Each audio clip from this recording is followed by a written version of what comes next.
It was Saturday evening. The sun had just set, and it was getting dark enough that you didn't know whether to turn on your headlights. Mark Evans didn't have to choose. He was just pulling into his garage on a quiet street in Sharpsburg. A moment later, a thin, dark-haired man emerged from the side door carrying a bag, a briefcase, and a laptop. Years of experience allowed him to handle the three bulky items with ease. It took a lot of traveling to acquire such skills. He opened the side door of his house and went inside, but did not call out to his wife Lisa to let her know he was home. He already knew she wasn't there. Instead, he went into the living room with his briefcase and laptop, placing his bag of clothes at the foot of the stairs leading to the second floor of their modest but cozy home. After putting the two items on the sofa, he took off his coat and carried it to the closet by the front door, where he hung it on its usual hanger. Only now, with both hands free and in the comfort of his own home, did he take off his jacket and tie and unbutton the top two buttons of his white shirt. He didn't usually wear such formal business attire, but today he had returned from a regional meeting of managers working for his company, ABC Industries. Technically, he wasn't a manager, but his role as the most experienced systems analyst on staff required him to attend meetings in Pittsburgh. His immediate boss was good at organizing the staff, but knew virtually nothing about the computer systems that kept the company running smoothly. He could have stayed home the night before, but that wasn't part of his plans. Instead, he told his wife that after the meeting, there would be a series of seminars that would last all weekend, and that he would be back on Monday. He had his reasons for telling her that, and he had to waste most of the day to avoid returning home too early. He also regretted not bringing more comfortable clothes with him on the trip. But if he had, Lisa might have wondered why he needed them. He never took anything but formal attire to business meetings. Now that he was home, the first thing he needed to do was take a shower and change into something more comfortable. 20 minutes after he disappeared upstairs with his suitcase of clothes, he returned to the first floor wearing his usual jeans and polo shirt and looking very refreshed after a quick shower. He spent the next half hour getting ready, warming up, and then eating dinner, which consisted of leftovers from the refrigerator. Lisa was a good cook, and even the leftovers made a good dinner. He washed down his dinner with a bottle of premium light beer, one of his weaknesses. After finishing the bottle of beer, he moved to the living room, where he reclined in his lazy boy chair and read the front page of the local newspaper. To any casual observer, he was a typical husband relaxing after a long and tiring trip out of town. In reality, he was simply killing time, following his script, patiently waiting for the right moment to resolve a serious personal crisis. He had a month to go through the 5 stages of grief alone, and the only one he had successfully navigated was denial. Anger, bargaining, depression, and acceptance were in full swing. He hoped that overnight he would be able to move forward in at least a few of the remaining 4 stages. It was already past midnight and Sunday was just beginning, when he was finally satisfied with what the clock showed and got up to return the empty beer bottle to the kitchen table. He put the dirty dishes in the dishwasher and then wiped the countertop with a damp cloth to restore it to its original condition. As he performed these small tasks, he realized that this was just a form of procrastination, a way to force himself to reconsider the path he had chosen. Finding no new solution to the problem, he walked over to the closet in the hallway, put on a light jacket, and headed for the side door where his nighttime mission had begun. When his fingers touched the doorknob, he suddenly pulled his hand away, snapped his fingers, and said, "Damn, I almost forgot." He hurried back to the living room, put his briefcase on the coffee table, and then placed his laptop on top of it. In less than a minute, he turned on the laptop, logged in, and connected to the internet via the wireless router that he and Lisa kept in the computer room. A few minutes to type and send an email, and the forgotten task was done. Logging out and shutting down his laptop, he returned to the side door and walked out of the house with a confident, unhurried gait. After spending about 5 minutes in the garage, he raised the gate, drove out onto the street, turned on his headlights, and slowly drove away, the gate closing silently behind him. It was 7:37 a.m. when the 911 operator in Sharpsburg answered a new incoming call. "This is 911. What is the nature of your call?" Through the poor phone connection, an indistinct female voice, apparently young, said, I need the police. I think a crime has been committed." The 911 operator casually continued, "Where are you, ma'am? We need your location so we can send the police." I'm on Park Drive, in a payphone on Park Drive next to George Washington Park." The word payphone immediately explained the poor connection. "What crime has been committed, ma'am? Have you been attacked or robbed?" The young woman replied after a slight pause. No, it's not me. I'm fine. I was just running through the park on the paved road that leads to the picnic area. There's a car parked at one of the picnic tables. The doors are open, the lights are on, and there's blood.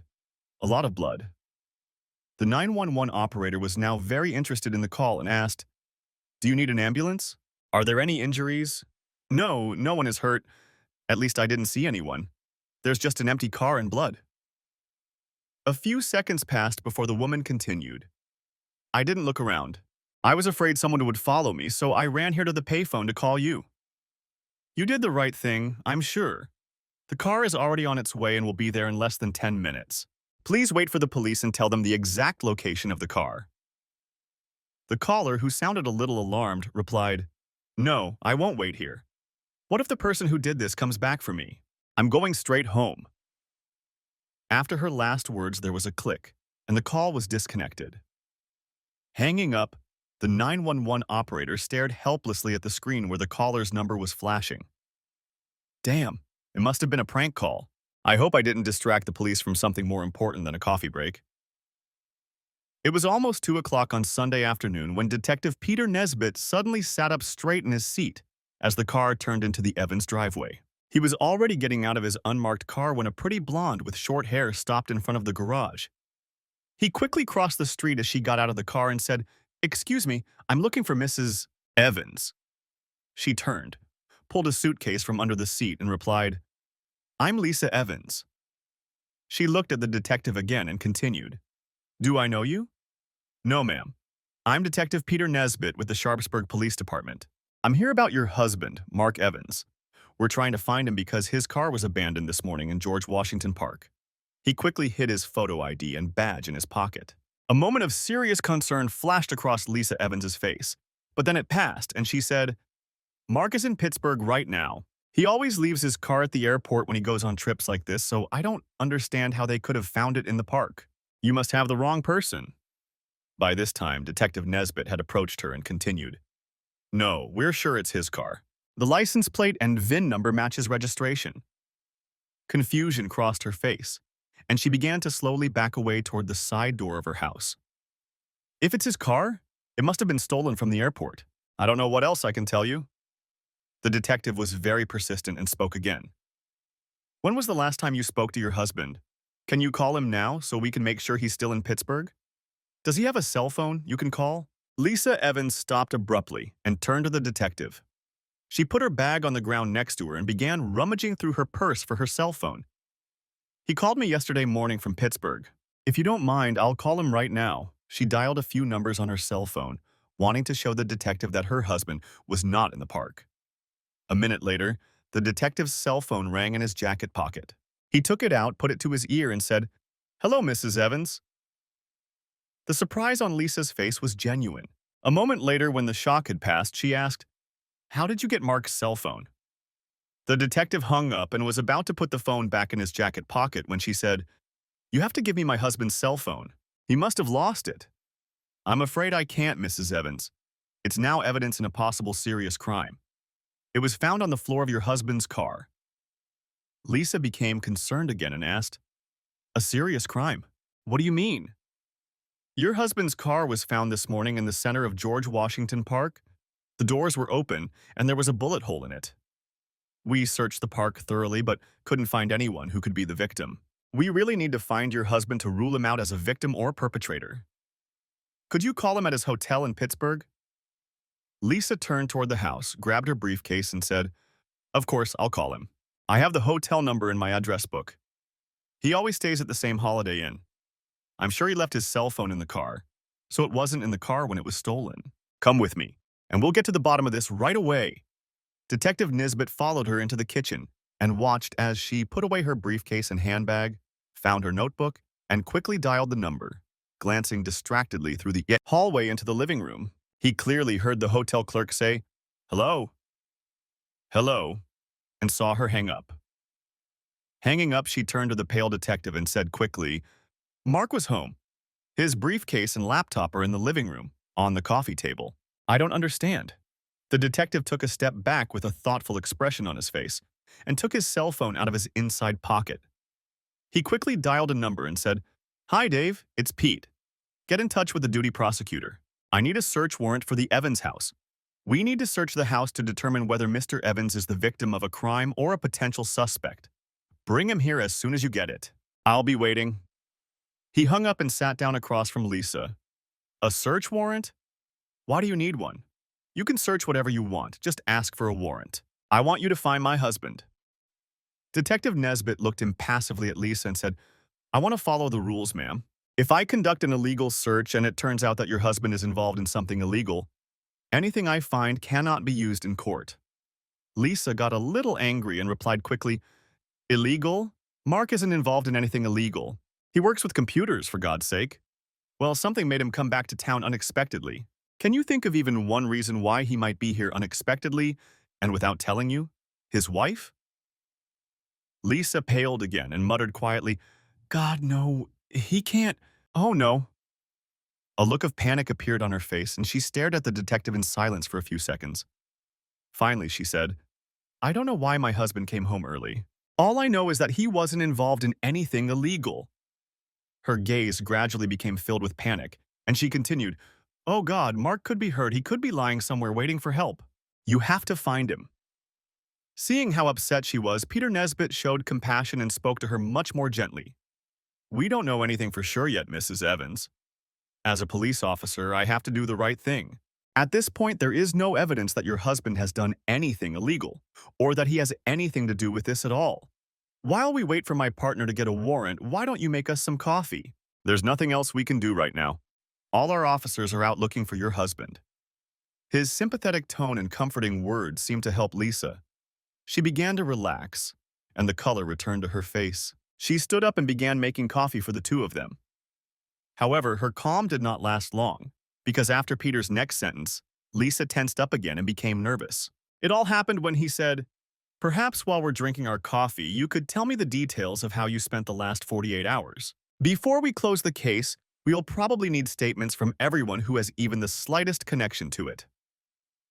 Detective Nesbitt decided to wait a few minutes before taking Lisa Evans's preliminary statement, and she herself did not seem interested in broaching the subject. Instead, the two of them sat down at the kitchen table and drank coffee while the detective recounted how the car had been found and the condition of the interior. Lisa seemed shaken by some of the details, especially the fact that there was a bullet hole in the center of the blood-soaked area of her husband's front passenger seat. He also said that, judging by the bloodstains, a second bullet had struck the body lying on the woodpile on the ground next to the car, and that this bullet was now being removed from the woodpile for examination at the crime lab. The car had been towed away for examination, and evidence was still being collected from it. Finally, he reported that a medical examiner and a forensic technician were still carefully examining the scene. They had barely finished the second cup of coffee she had made when Detective David Klein, Peter Nesbitt's partner, arrived much earlier than expected with the requested search warrant. He was accompanied by two forensic scientists, and soon the three of them began a systematic and thorough search of the Evans home, followed by Lisa's garage and car. While this was going on, Detective Nesbitt arranged with Lisa to find her husband's razor and toothbrush so that DNA could be taken for comparison with the blood samples already in their possession. Throughout the search, and especially when it came to comparing the DNA, Lisa was in such a depressed state that Detective Nesbitt had to take her to the living room and ask her to stay on the sofa while he and the other officers finished searching the house. After an hour of searching without success, the detectives decided that the only things they could take with them to the station apart from the DNA samples were Mark Evans's briefcase and laptop. Detective Nesbitt had already figured out that the computer was password protected and that they would not be able to access it until they found a way to bypass the security. Mrs. Evans, do you know the password your husband used on his laptop? This question seemed to snap Lisa out of her state of despair and intermittent sobbing as she felt she could help. It used to be his first and last name, followed by his birth year. Try Mark 1971, that should work. Unfortunately, it soon became clear that he had changed the password, as none of the old options suggested by the detective worked. Don't worry, Mrs. Evans.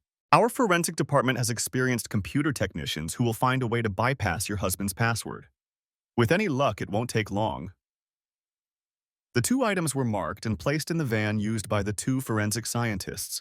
Left alone with Lisa Evans, Detective Nesbitt decided to revisit the subject of obtaining a preliminary statement from her. So, Mrs. Evans, I need to get some basic information about your whereabouts over the weekend. Let's go over Saturday morning and your return here this afternoon. He took out a notepad and pen, sat down in a chair, and began to write down her account of how she had spent her time. Lisa Evans took a deep breath and began, "Until noon on Saturday, I was doing my usual household chores. Mark called me from Pittsburgh around 1 o'clock or maybe 1:30 p.m. We talked for just a few minutes. He said he was sorry he couldn't come home for the weekend. After that, I went shopping until 4:30 p.m.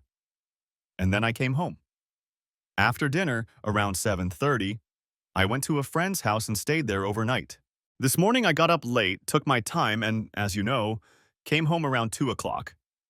As she spoke, she seemed to become more and more tense, and by the end, she was staring at the floor and clenching her hands into fists. After writing the last word in his notebook, Detective Nesbitt closed it and tapped it with his pen for a few seconds before saying, "We may need some additional details, Mrs. Evans. That's enough for today, but please be prepared to provide more information and clarify the times if necessary during the investigation." He put his notebook and pen back in his pocket and stood up. Detective Nesbitt was about to leave the house to join the others who were searching Lisa's garage and car. He was sure the house had been thoroughly searched when he suddenly realized he needed one more thing.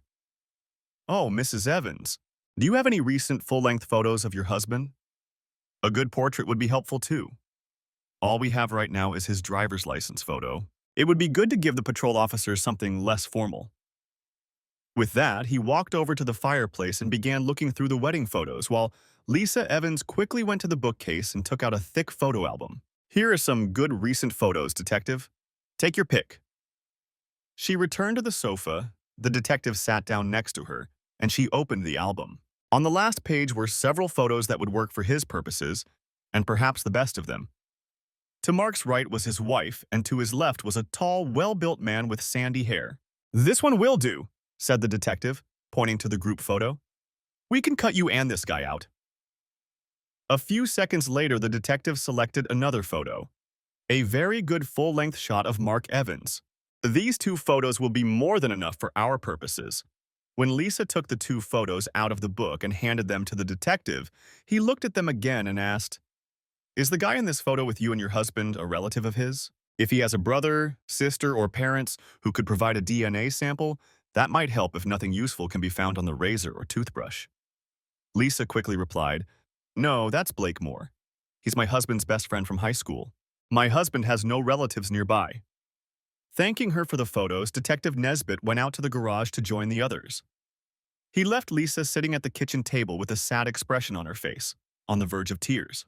He felt sorry for this woman and her situation. Her husband was missing and possibly involved in a serious shooting. The fact that she didn't even know he was in town made the detective wonder what was really going on. Soon, the detectives and two forensic experts finished examining the garage and the car. It was while the experts were carefully inspecting Lisa's car that they noticed something potentially important and definitely suspicious. Bloodstains were found on the gas and brake pedals, which, after chemical analysis, turned out to be blood. It was decided to tow the car to a garage for a thorough inspection and examination. While the two technicians gathered their equipment and prepared to leave, the two detectives stepped aside to discuss their impressions of the case. Detective Nesbitt, standing so that he was facing the side door of the Evans house, turned to his partner. "What do you think of Mrs. Evans? I've been thinking about her from time to time, and the positive blood test result on her car pedals makes me wonder. As for Mrs. Evans, you have an advantage over me. I was only here for the search. She seemed like a typical concerned wife, but you know how that can be. I wouldn't want to risk saying she's involved in anything or that she's just acting the way she seems to be." Nesbitt suddenly headed for the side door, saying, "Come with me, Dave. Let's see how she reacts when we tell her about the blood we found and that her car was towed." The two detectives approached the side door, knocked, and entered. Lisa Evans was talking on her cell phone and was very startled when the two men entered the kitchen. She quickly hung up without saying a word to the person on the other end. "You're back. I thought you left." Peter Nesbitt stepped aside so his partner could also look at Lisa Evans. "We thought we were done too.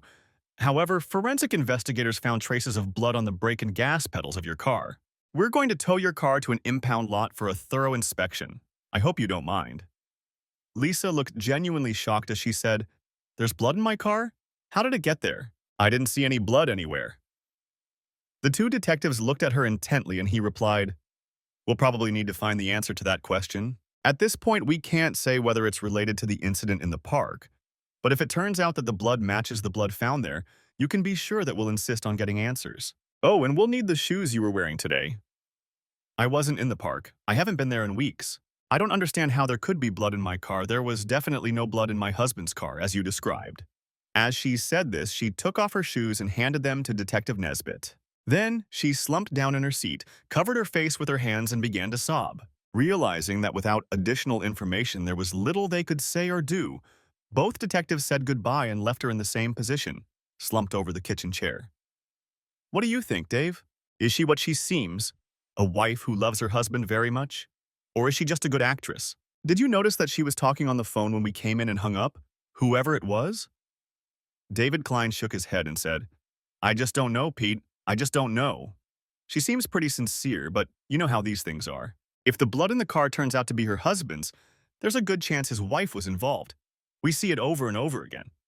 Maybe we should look into this couple, talk to their friends and neighbors. Maybe someone knows something that's relevant to this case." As for the phone call, she was probably talking to her best friend. Women always turn to their best friend when something's wrong. Yes, you're probably right. Good old-fashioned sleuthing might turn up something. I'd like to find out why he came to town 2 days earlier than expected. That could be the key to solving this case. When he reached his car, Detective Nesbitt took out a plastic evidence bag, put the pair of shoes in it, and sealed it tightly. Since the two partners had arrived separately, they each had their own car.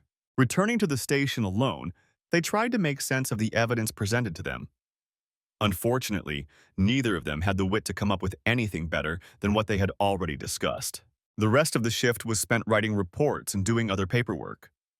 Before they left for home, no new information came in from the lab, so all they could do was mull over what they had learned during the day. The next morning, Potter and Dave arrived half an hour early. It was clear that the Mark Evans case was their priority. Fortunately, their dedication paid off. A stack of reports from the crime lab was waiting for them. They spent an hour reading the reports, passing them back and forth, and analyzing the information. When they were done, they both realized there were more reports waiting for them. As he looked through one of the reports, Peter Nesbitt said to his partner, "They seem to be pointing in the same direction, don't they? But it looks like there are more reports coming in this morning, so let's not rush. We don't want to miss anything important."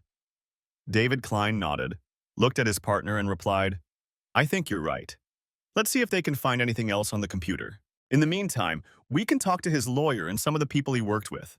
I'm not sure we have enough grounds to arrest him. We need to get an official statement before we talk to the prosecutor." The two men agreed and left for Mark Evans's office shortly after 9 in the morning. Like all lawyers, Robert Graham didn't want to appear biased toward the police, especially during an investigation. He hurried to give them a few minutes of his time. "You understand that I can't discuss anything regarding my client's legal position, correct? So let's hear what you want from me so I can decide whether to answer your questions." The lawyer leaned back in his chair and waited. Detective Nesbitt spoke quickly, not wanting to waste the lawyer's precious time. "We have several emails that we obtained through a search warrant from Mark Evans's computer. Could you confirm that you received them? We just need to know that these emails were actually sent to you within the last 2 weeks. We want to be sure that these aren't just draft copies." He handed the lawyer 4 sheets of paper, who quickly glanced through each one and replied, "These appear to be the originals. I confirm receipt of each one." He returned them to the detective, who immediately stood up and said, "Thank you, Mr. Graham. That's all we need. We can't make any decisions about the investigation based on these letters without confirming their authenticity." The two detectives left the office, exchanged smiles, and headed for their car. On the way to ABC Industrial, Peter Nesbitt said to his partner, "As you said yesterday, in situations like this, a spouse is usually involved. However, we still have a few steps to go." When they arrived at Mark Evans's workplace, both detectives were quickly ushered into the office of his immediate superior. This time, Detective Klein began to speak. "We are investigating yesterday's discovery of a car in George Washington Park. You probably read about it in the morning paper. The car belongs to one of your employees, Mark Evans. We have a few questions we would like to ask you." Mark's boss quickly assured them that he would do everything possible to help. He said that Mark was considered a very valuable employee and that anything that could be done to solve the mystery of his abandoned car would be perfectly acceptable. First, I'd like to know if Mark will be in Pittsburgh until Friday evening. There are rumors that he has seminars scheduled for Saturday and Sunday. We need to know if that's true. His boss replied quickly. Mark definitely didn't have any plans for the weekend. I was sure he would be back on Friday evening. Detective Klein nodded, made a note in his notebook and continued. Have you noticed anything strange about Mark lately? We think he's got something on his mind, something that stands out. The man sitting at the desk thought for a moment, then replied, Mark has seemed more preoccupied lately. A couple of weeks ago, I asked him if he was having any problems. He said everything was fine. I've also noticed that he's become more pensive. I thought he was working hard to solve our problems, but maybe he has other things on his mind. The detectives thanked him and quickly headed for their car.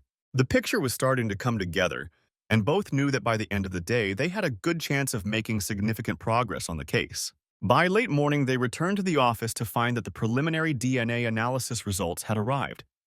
On the desk was a strange box with wires sticking out of it, and on top of it was the forensic report. Both detectives found this particularly interesting, especially in combination with the printed maps the computer technician had given them. Another gap had been filled, and the picture was becoming clearer. Taking the information they had gathered, the printouts, and their notebooks, they spent a couple of hours in one of the empty interrogation rooms.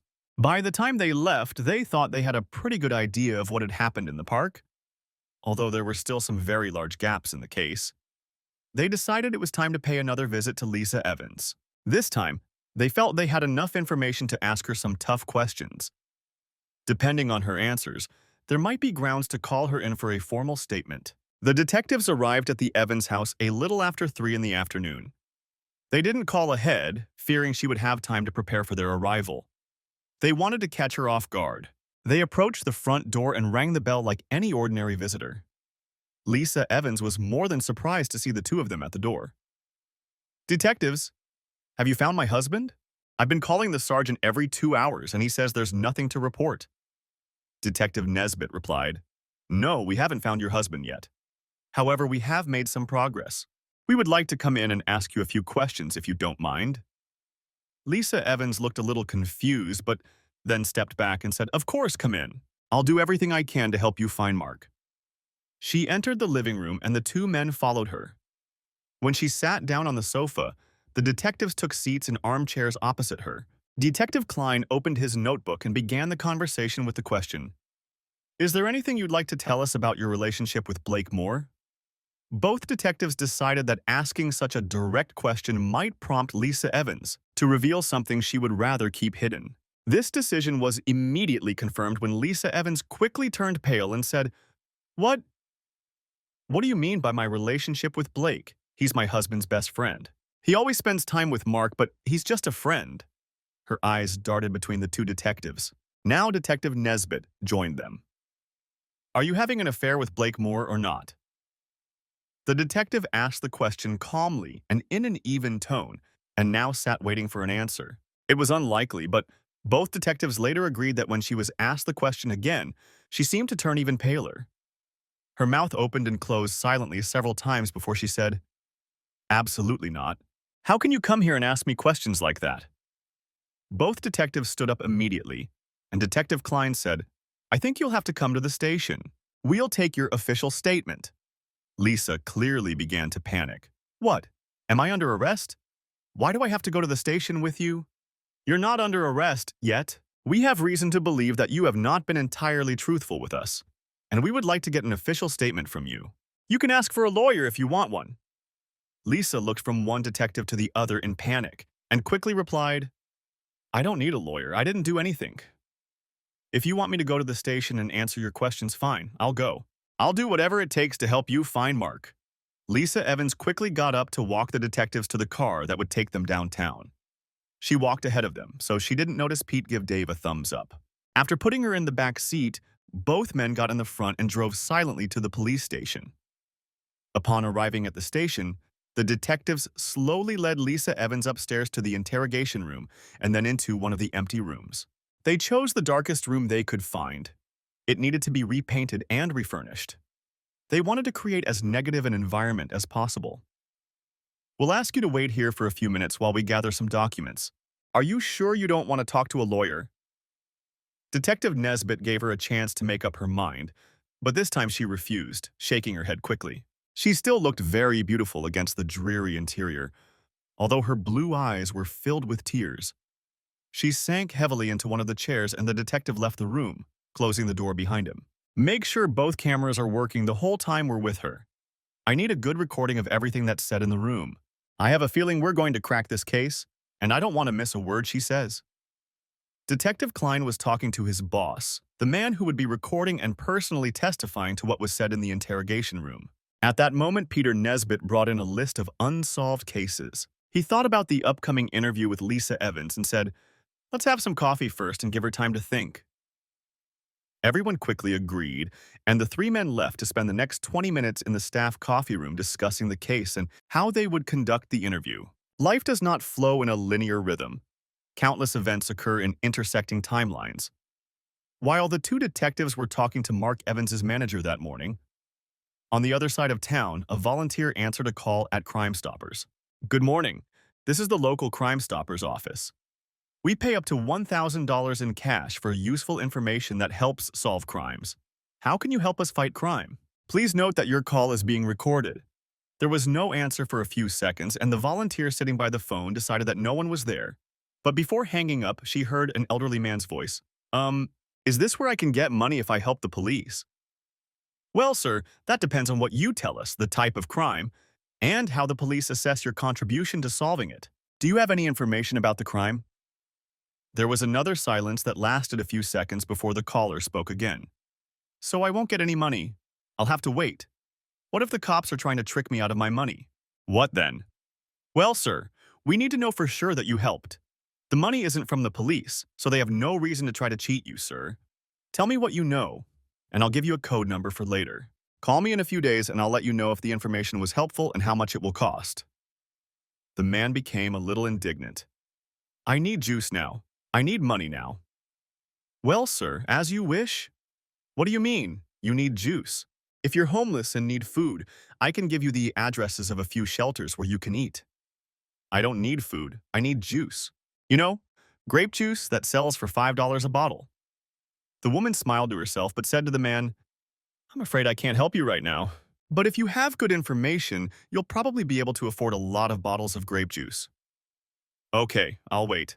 I saw someone throw a gun into the river. I was under the bridge on 3rd Street, just minding my own business on a Sunday morning. At least I think it was Sunday morning, when some guy pulled up to the public access point. When he got out of the car, he had a shotgun and 2 shovels in his hands. He threw it all into the river right in front of me. I was terrified, I tell you. I was sure he would see me and shoot me." The operator was slightly interested in what the old man had told her and asked, "Was that in the parking lot on the east side of the bridge on 3rd Street? Did he throw them in the water?" "Yes, that's the place, but no. He just threw them off the end of that little pier.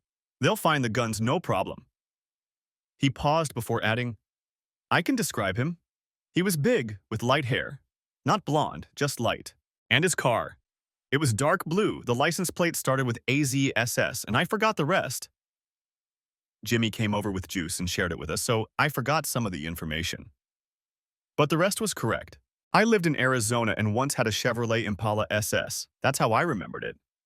The woman wrote down all the information and was ready to end the conversation. "Okay, sir. I think I have everything I need. I'll give you a number to remember. The number is 127. Call me in a few days and tell me you're calling about number 127, and I'll let you know if this information helped the police. We may even find out how much this information is worth. If it's worth money, we'll tell you where you can collect it anonymously." The call ended quickly, and the Crime Stoppers operator passed the information on to the police officer she reported to.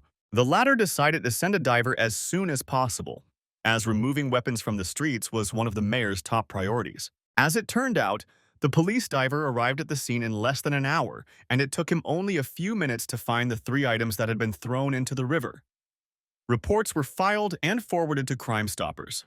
By 2:30 a.m., the shovels were in the storekeeper's office, and the gun was sent to the forensic lab to see if it was linked to any unsolved crimes in the city. When the gun was handed over to the lab, It quickly became clear that the caliber and type of ammunition in the casing matched those used in a recent crime in George Washington Park. Within minutes, the gun was thoroughly examined and test shots were fired.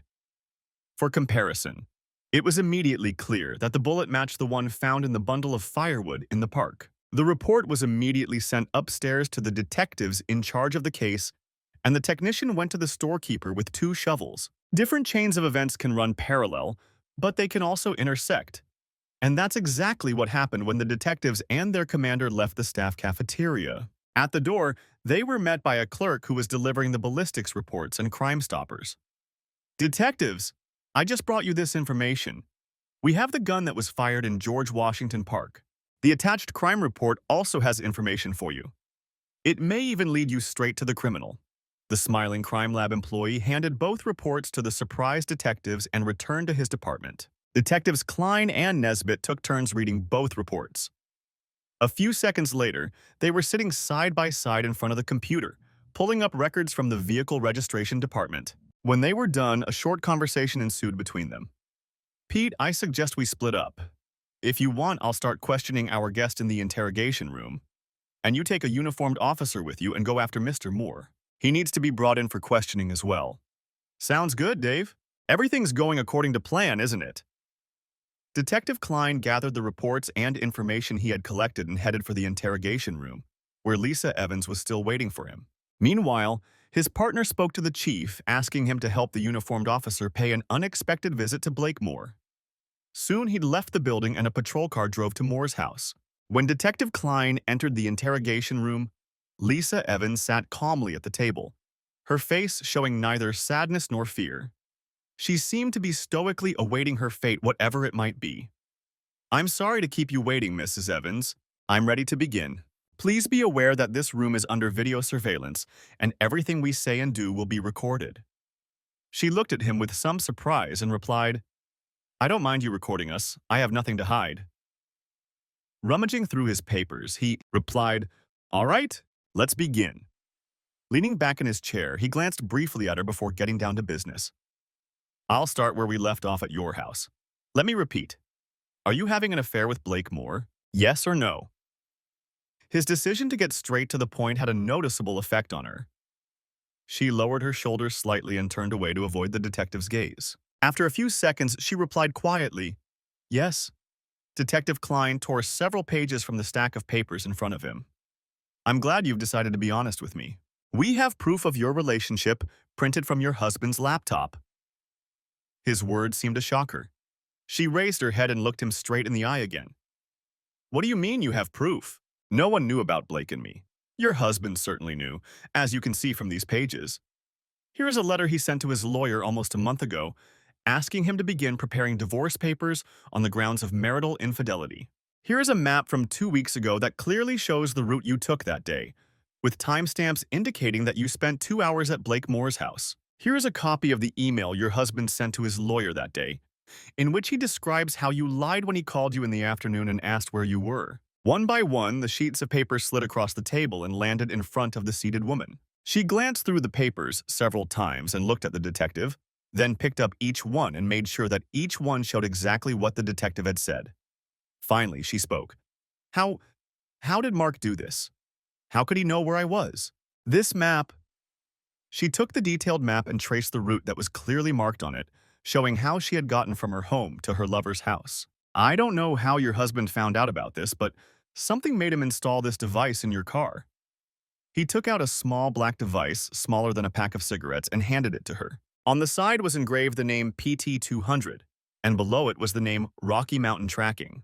He bought it online with unlimited tracking and could use his laptop to get complete information about your location in real time, including full addresses, dates, and times. He could tell you where your car was every minute of every day since he installed this device under the dashboard. She stared at the small, innocent-looking electronic device as if it were a scorpion ready to sting her. "So Mark has known about us for weeks? My God, and he wanted a divorce." She started crying again, and the detective turned away for a moment to pick up the documents and the tracking device, which he had placed in a separate pile next to him. "Of course, he marked the time and place of all 4 of your conversations with his friend over the last month on the map. The last map was created just after midnight on Saturday, the night he disappeared. At around the same time, he sent an email to his lawyer saying that he was going to go to Moore's house and talk to both of you. He told his lawyer that he was afraid he would be arrested if he broke into the house or got into a fight with your lover, his supposed friend. She looked at the detective again and said, But he didn't go there. I spent the night there, but Mark never showed up. Something must have happened to him before he got to Blake's house. The detective seemed well prepared for this statement because he replied quickly, I'm sure something happened to him, that's true. Preliminary DNA results confirm that the blood in the park is his, and we just found the gun that was used. We can link the gun to your lover, and now the only question is how long you plan to hide him. Blake? Blake didn't do anything to Mark. I was with him the whole time, and he didn't leave that night. She looked at the detective again and continued, We were together all night in his bed. The detective pulled a few more pages from the stack and said, We have something else. The blood in your car and on your shoes, by the way, also belongs to your husband. My partner is already on his way to pick up Mr. Moore, and we'll soon find out if his statement matches yours. There is such a thing as prosecutorial discretion. The one of you who tells us what really happened and where we can find your husband's body will receive a more lenient sentence. He handed her the blood test results across the table, but she barely glanced at them. Mark isn't dead. He can't be dead. I love him. I need him. She began to sob again and was clearly very upset. Blake will tell you the same thing I did. If my husband was hurt in the park, we had nothing to do with it.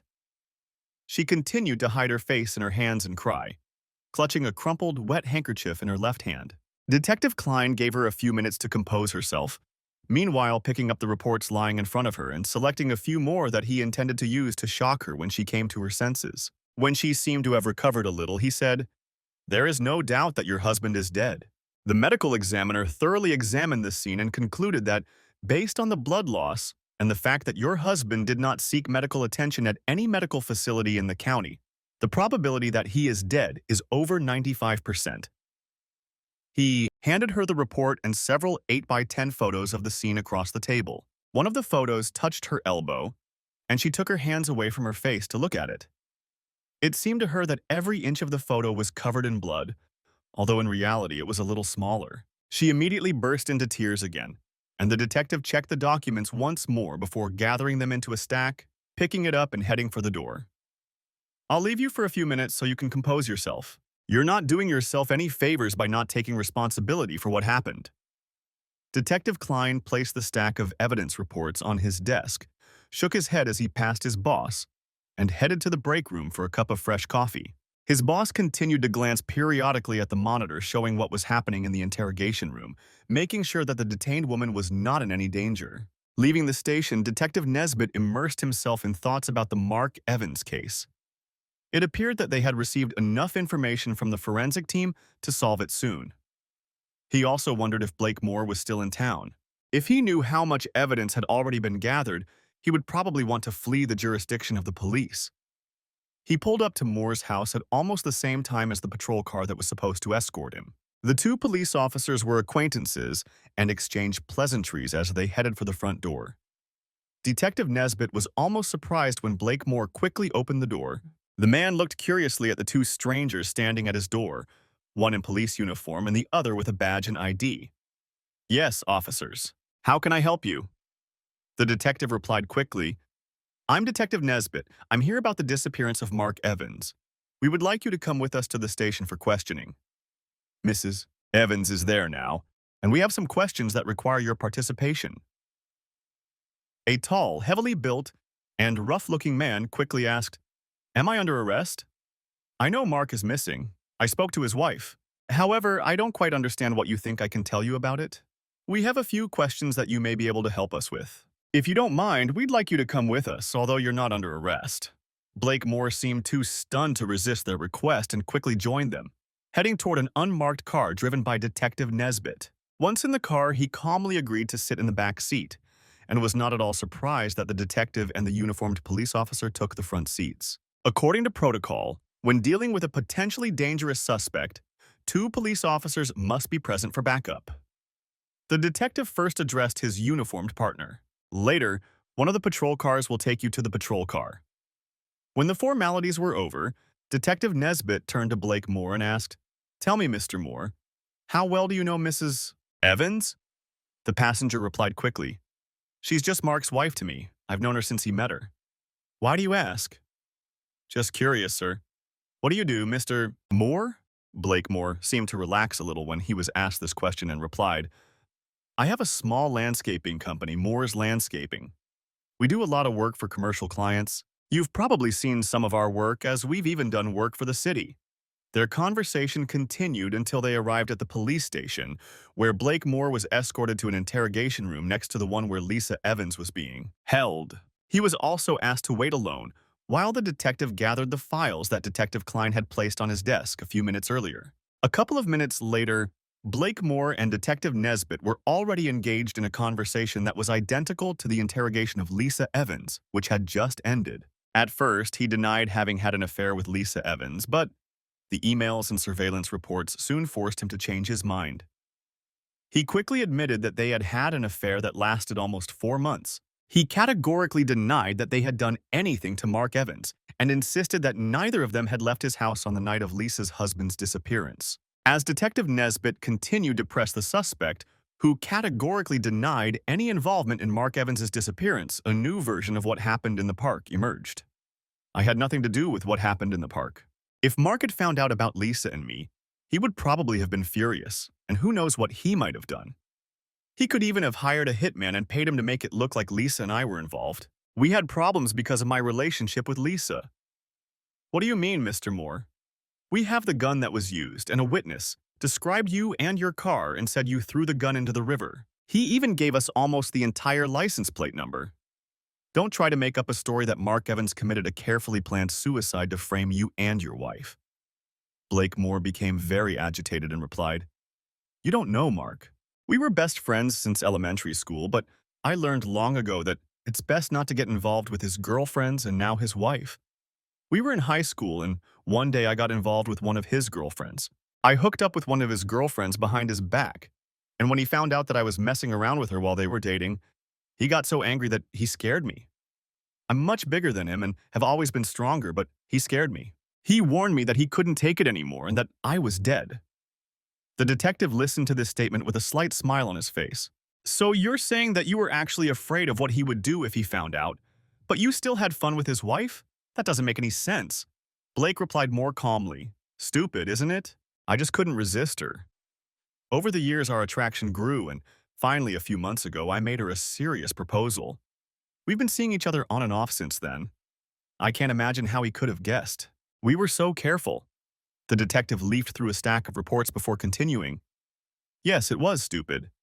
Sometimes I think half of our murders and suicides are related to such stupidity. The old eternal triangle. Only in this case, I think you and Lisa are the criminals. You can tell us what happened. He caught you off guard, and things got out of control? Or maybe you planned it all from the beginning so you could be together and not worry about him finding out? I don't believe he arranged his own murder. That's too strange. He already had a lawyer working on his divorce. Why would he suddenly resort to something like that? I don't know what happened. All I know is that Lisa and I had nothing to do with it. As for wanting to be together, that was beyond our control. Both she and I knew it was just a fling that wouldn't last long.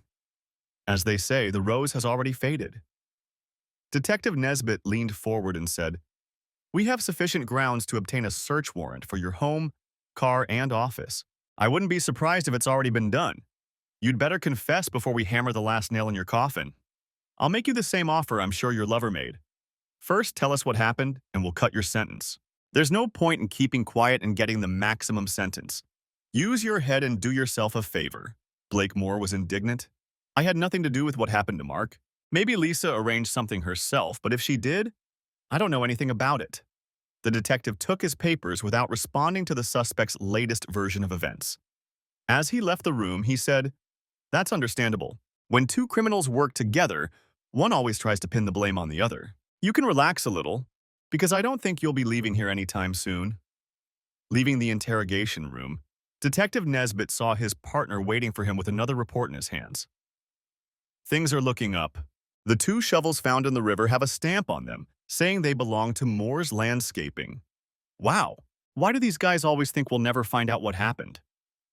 A few minutes later, the two detectives were explaining to the district attorney what evidence they had gathered. Despite the fact that there was no body and the evidence was mostly circumstantial, it didn't take them long to convince him that there was enough evidence to press charges. Half an hour later, Lisa Evans and Blake Moore were charged with the murder of Mark Evans. Both loudly proclaimed their innocence as their Miranda rights were read to them, but they were told that it was now in the hands of the prosecution and the court.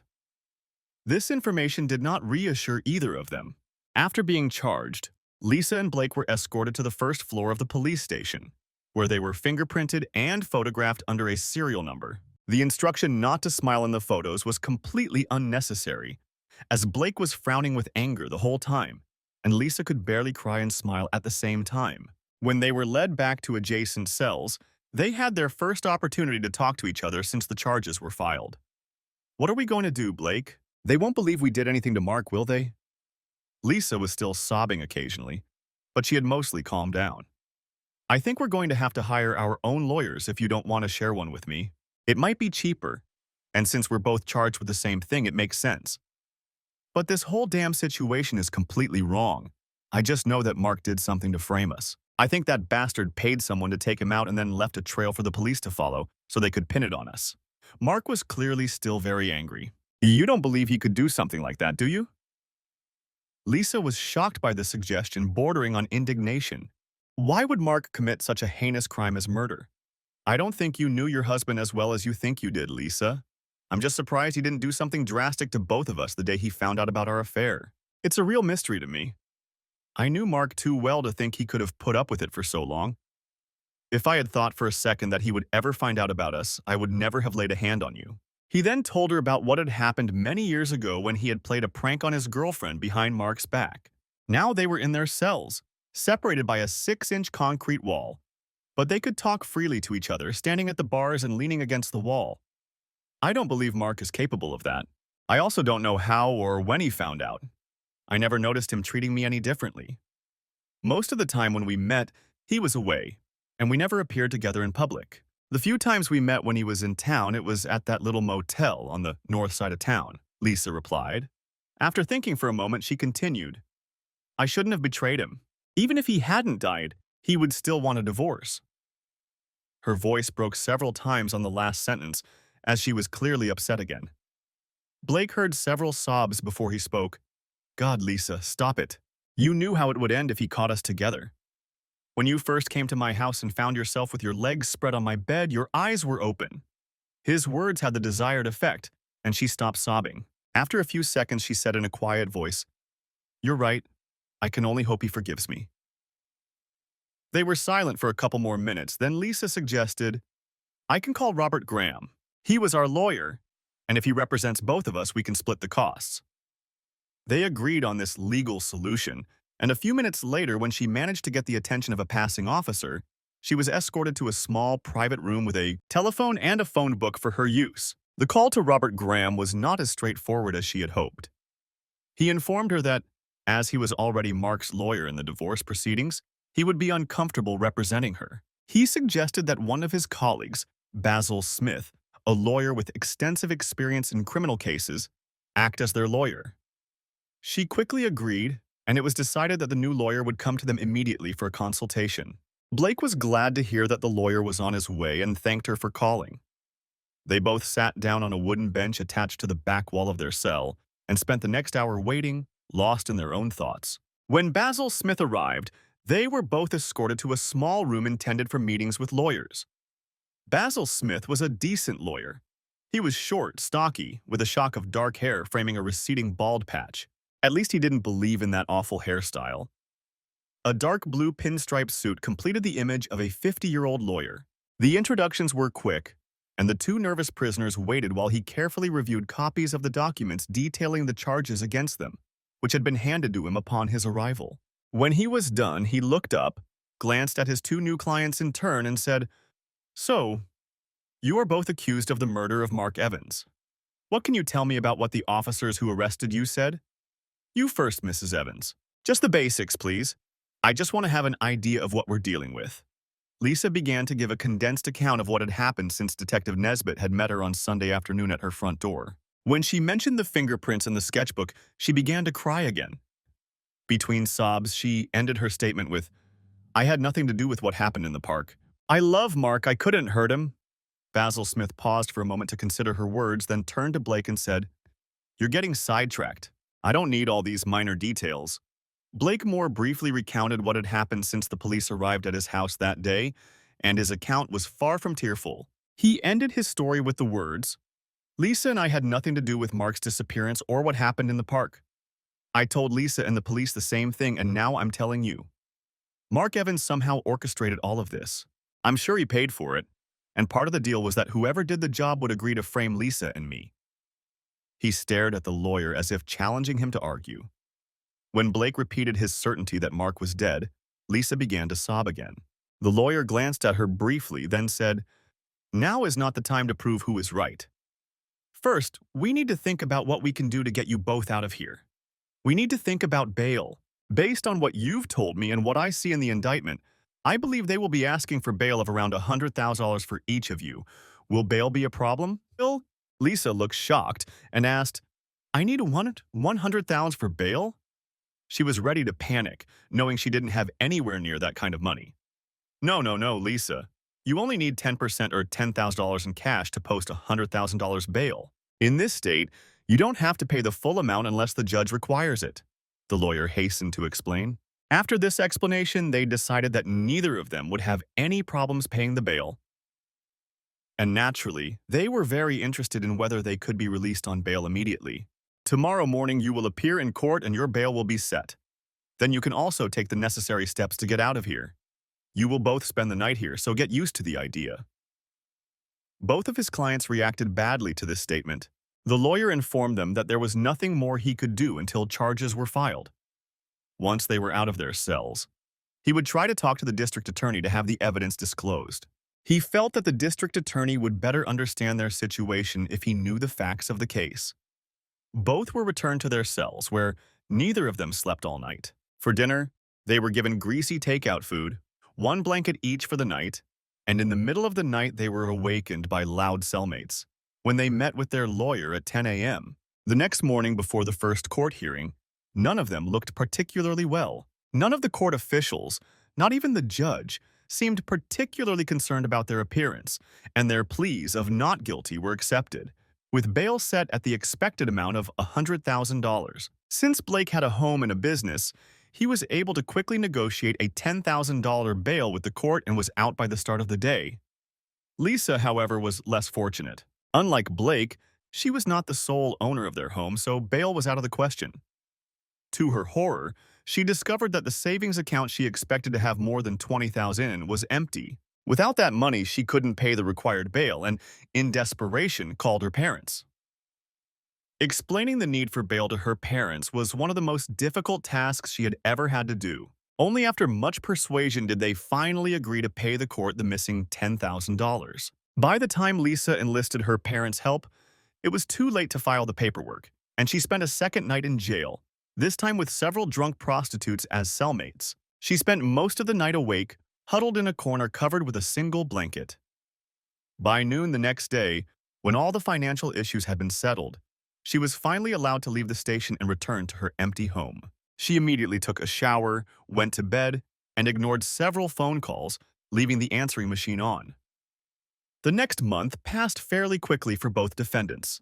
In the first few days, Lisa learned that the money missing from her joint bank account had been withdrawn by her husband about 10 days before her disappearance. Her lawyer discovered that Mark had sent an email to his partner, Robert Graham, explaining that he had withdrawn the money from the account in cash so that his wife would not lose her legal share in the divorce. There was no indication of what he had done with the cash, although in the email he stated that he would waive his share once a suitable divorce settlement had been reached with Lisa. Lisa and Blake met with Basil Smith several times, who informed them that he had met with the district attorney, obtained copies of various reports and summaries of the case, and planned to bring his clients to a meeting with the district attorney in the hope of having all charges dropped. He believed that the absence of a body or witnesses for cross-examination would make it significantly more difficult to secure a conviction. Shortly after the bail was posted during their first meeting, he suggested that they hire a private investigator to try to determine whether there was any way to prove that Mark had contributed to his own death or disappearance. Blake readily agreed, Although Lisa still did not believe that Mark could have had anything to do with what had happened, she put forward a theory that Mark had been the victim of a botched carjacking. In her opinion, this was just as plausible as Blake's theory. But even if she did suspect a carjacking, she still didn't want to admit that all the signs pointed to Mark no longer being alive. Over the next few weeks, they received regular reports from the private investigator they had hired, but they were all very similar. He found nothing. Basil Smith also suggested that the investigator try to find the old winemaker who had reported the abandoned gun and shovels. Basil obtained a copy of the call log from the Criminal Information Service, and the detective used it to comb through areas where homeless people often frequented. None of the people he spoke to recognized the voice. It also seems strange that the informant never called to find out if tip number 127 had helped him escape justice. I had to consider the possibility that the caller had simply forgotten the number, or perhaps forgotten that he had provided the information. In addition, these people were very mobile and moved from one area to another depending on factors such as the weather, the presence of the police, and sources of quick cash. Although he never mentioned it, Basil Smith began to notice that his two clients no longer seemed to get along. Neither of them mentioned it to him voluntarily, but shortly after Blake was released on bail, he suggested to Lisa that since Mark was no longer handling the case, they could meet as often as they wanted at either of their homes. Her response was quick and decisive. "I don't want anything to do with you except our court case. You pressured me, and I, like a fool, gave in. Now I've lost Mark." Her response ended in another bout of tears, which she seemed to repeat often, almost without provocation. Blake's response was concise and final. "As you wish, Lisa. You're not the only woman in town." They hadn't spoken since, except for meetings with their lawyer, where continuing the feud would have been disadvantageous for both of them. The ashes of their illicit affair were now cold. A little over a month after his release, Blaze Smith arranged a meeting with District Attorney Jeff Bagden, which everyone was supposed to attend. Lisa and Blaze went to the meeting hoping that the charges would be dropped. They were constantly harassed by friends and acquaintances with calls and questions about the nature of their relationship. Both began screening calls with caller ID and voicemail. Having the charges dropped would allow them to move on with their lives. Lisa and Blake were surprised at how young, stylish, and relaxed Jeff Bagden looked. He could have passed for their lawyer's son if it weren't for his thick, dark hair. The district attorney began speaking as soon as the four of them sat down. "I'm glad we were able to meet so easily.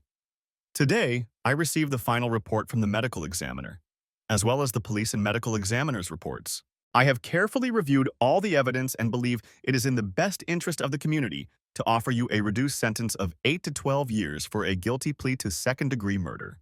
Shock and trepidation were evident on the faces of the two defendants and, to some extent, their lawyer. Lisa and Blake loudly proclaimed their innocence, while their lawyer tried to calm them down and asked the district attorney how he could justify such a proposal.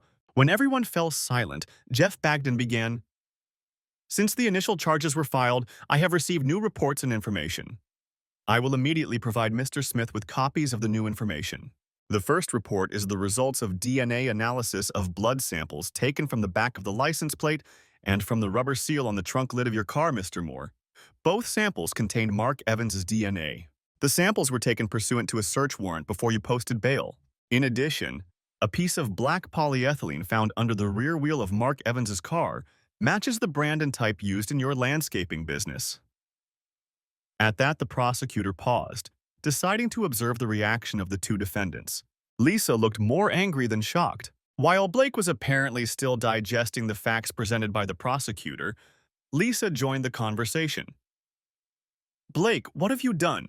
She seemed ready to continue her accusations, but Basil Smith immediately silenced her. Blake reacted very quickly to her accusations. He exploded. "You know perfectly well that I had nothing to do with this. You were right there with me, in my bed, when it happened." That was all he managed to say before Basil grabbed his arm and clearly told him to shut up. The lawyer's next words were directed at the district attorney. "I apologize for my clients, Jeff. We came here hoping that the charges would be dropped, and your statement took them by surprise." Jeff Bagden seemed slightly amused by the spectacle the two defendants were making. "I understand, Basil. I used to be in private practice. But the fact remains that we have more than enough evidence to take this case to trial. The medical examiner's report clearly states that the victim lost too much blood to survive, and the crime scene reports can be interpreted as indicating that the body was dragged from the crime scene and loaded into a vehicle. From the prosecution's point of view, I am satisfied with this case. The district attorney stood up, took a folder of reports out of his briefcase, handed it to Basil Smith, and quickly left the room. As soon as the door closed behind the departing prosecutor, Lisa and Blake began talking urgently with their lawyer. He couldn't make out a word and asked them both to be quiet. The fact that their own lawyer had asked them to be quiet was so surprising that they both complied.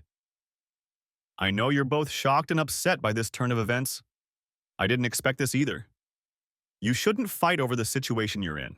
Let's try to figure out how we can handle this so that neither of you goes to prison. I understand that you both want to reject his offer of 8 to 12 years. Both of his clients hastily and categorically rejected the proposed deal. Both were confident that no charges would be brought against them in court. Deciding that he would reject the offer on their behalf, Basil Smith let them both go, saying he had a lot of work to do to prepare for the trial. When both clients left, Basil remained alone in the room, and after quickly reviewing the new reports, leaned back in his chair wondering if any of his clients were telling the truth. Technically, it didn't matter. He would defend them regardless of their state of mind. He just liked it better when he was sure his clients were telling him the truth. Several months passed and the trial of Lisa Evans and Blake Moore was ready to begin. At 10 a.m. on Monday, as everyone in the courtroom rose, Judge Robert Cox took his seat. The defense table was arranged so that Basil Smith sat between his two clients. He decided that this was the best way to deal with the fact that they could barely be polite to each other. He had considered suggesting that they hire separate lawyers, which would have been more of a reminder that they should stay away from each other, but realized that they would be unlikely to be able to afford lawyers on their own. He knew that Blake Moore's business was going through tough times, and Lisa Evans had recently quit her job due to the stress of the upcoming trial and difficulties in communicating with her missing husband's friends and acquaintances. The first important moment came with the opening statement by District Attorney Jeff Bagden, who got right to the point. Members of the jury, I'm going to be blunt with you. In this case, we do not have the body of the victim, Mark Evans. However, we intend to prove to you that he is dead, and that both defendants are, without a doubt, guilty of his murder. He began slowly, recounting that a few months before the murder, the two defendants had begun an affair. At some point, Mark Evans found out about this and filed for divorce from his unfaithful wife. Some details remained unknown, such as how and when exactly Mark Evans began to suspect something. According to him, traces found on Mark Evans's computer proved that he knew when and where the couple met. Emails were found confirming that he had successfully followed the two defendants, organized his finances in anticipation of the divorce, and finally, a message indicating his intention to meet with them. He continued, "We cannot establish exactly when the three participants in this love triangle met, but we know what it led to and can show you in photographs and investigation reports exactly what happened. We believe that a meeting took place between them, most likely at Mr. Moore's home, and that during that meeting Mr. Evans was incapacitated. He was then driven, while sitting in the passenger seat and probably unconscious, to a remote part of George Washington Park, less than half a mile from Mr. Moore's home. Once in the park, one of the two defendants shot Mr. Evans in the upper right side of his chest. We do not know whether Mr. Evans was conscious at the time of the shooting, but he was still sitting in the passenger seat. Evidence shows that he was pulled from the seat and thrown to the ground, where he struck one of several pieces of firewood scattered around the picnic area. While he was lying on the ground, he was shot again. The evidence will show that this bullet grazed his carotid artery, and you will see photographs with bloody marks showing the last moments of his life. At that moment, Lisa Evans lost her composure, and only after several warnings from Judge Cox was her lawyer finally able to calm his client down so that the district attorney could continue her opening statement. The circumstances are horrific, as evidenced by the defendant's reaction. He paused for effect before continuing. After Mr. Evans was shot a second time, he was wrapped in a plastic shroud, dragged from the picnic area, and unceremoniously loaded into the trunk of Mr. Moore's car. He was taken to an unknown location and buried. Mr. Moore took the murder weapon, as well as the shovels used to dig Mr. Evans's grave, and threw them into the river. Fortunately, this was seen by an observant citizen who reported it to Crime Stoppers. The police were able to find the murder weapon and the tools used to kill Mr. Evans. Thanks to expert investigative techniques and accurate forensic analysis, it was proven that both defendants were at the scene of the crime. The victim's blood was found on the body of Mr. Moore's car, in the trunk of which the unfortunate Mr. Evans was found. Lisa Evans may also be involved in the crime. Her husband's blood was found in her car and on the shoes she wore that day. The defense will argue that these two adulterous spouses were not even close to the scene of this horrific crime. How can they prove it? With their own testimony, of course. Each will claim that the other was with them at the time of the murder and therefore could not have been involved. I am confident that these self-serving statements will not prevent you, the jury, from finding them guilty. Basil Smith found it difficult to respond to this statement. He tried, emphasizing that the defendants were innocent until proven guilty, and that there could be no such proof in such an indirect case. He asked the jury to disregard the prosecutor's opening statement and rely on the evidence that would be presented to them during the trial. It was a bold attempt, but several experienced court reporters from local newspapers sided with the district attorney. The first witness was a computer expert from the department who showed that he had found emails and maps illustrating the route Mrs. Evans had taken to meet Mr. Moore for illegal purposes. The method Mark Evans had used was described in one of his emails to his lawyer, and the computer expert explained to the jury how a small electronic device could accurately track the defendant's car and then allow her husband to recreate on his computer an accurate map with the time and location, which showed him exactly where and when she met her lover. One reporter took careful notes and planned to include the name Rocky Mountain Tracking in his article. He was confident that Mr. Evans's successful use of these products would make them known to many husbands and wives. During the testimony, Blake Moore looked slightly bored, while Lisa Evans looked very embarrassed and did not look at the jury. Basil Smith was unable to get anything out of the cross-examination of this witness. The tracking device was what it was, and the emails he knew about could be quickly verified by his own legal partner, Robert Graham. After a long lunch break, the trial resumed in the afternoon with testimony from the 911 operator and two patrol officers who responded to the initial call. They simply stated the basic facts surrounding the discovery of Mark Evans's car, and their testimony was uneventful.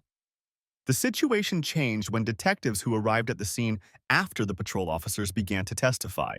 The description of the scene provided by the district attorney was corroborated by medical experts and a forensic pathologist who arrived at the scene. Their descriptions were clinical and accurate, illustrated with large photographs showing bullet holes, blood, and drag marks leading to the paved road. The medical examiner described the amount of blood that he believed was spilled throughout the scene.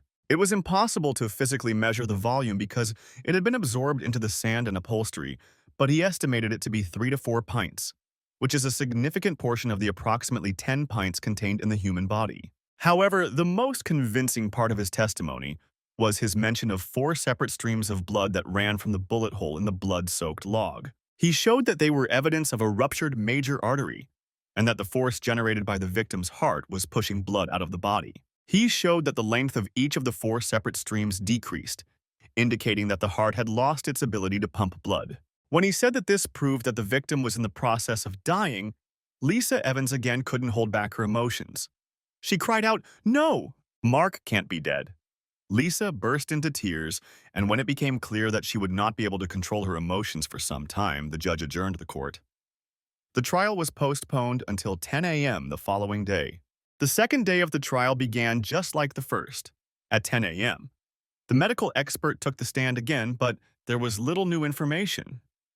He mainly talked about the tests that had been performed on the blood samples. After 15 minutes, District Attorney Jeff Bagdon ended his questioning, and the witness was handed over to the defense attorney. Rising from his seat and taking a few steps toward the witness, defense attorney Basil Smith quickly glanced around to make sure his client, Lisa Evans, was controlling her emotions and not about to disrupt the courtroom again, as she had done the day before. He knew she had been prescribed a sedative, but he was still afraid she might interfere with his questioning of the witness. He noted with satisfaction that she seemed to be sitting quietly in her seat for the moment. He knew he would have to refute some of the forensic expert's testimony from the previous day, as it was very detailed and gave the strong impression that the shooting in the park had been completely ruthless, almost an execution. He began, "You stated that Mark Evans lost between 3 and 4 pints of blood in the park. At the same time, You said that it was impossible to say for sure due to the conditions and that it was simply your estimate. Is it possible that the blood loss was between 1 and 2 pints, depending on how the blood was distributed at the scene? The medical expert, known as a conscientious professional, thought for a few seconds before answering, unlikely, but not impossible. Basil Smith paused for almost a minute, giving the jury time to consider the medical expert's admission. He then continued. You described Mark Evans's fatal injury, but it could have been less fatal if someone had administered first aid immediately. Would you agree? Again, the medical expert thought for a few seconds before answering. My answer is the same as my answer to your last question. Unlikely, but not impossible.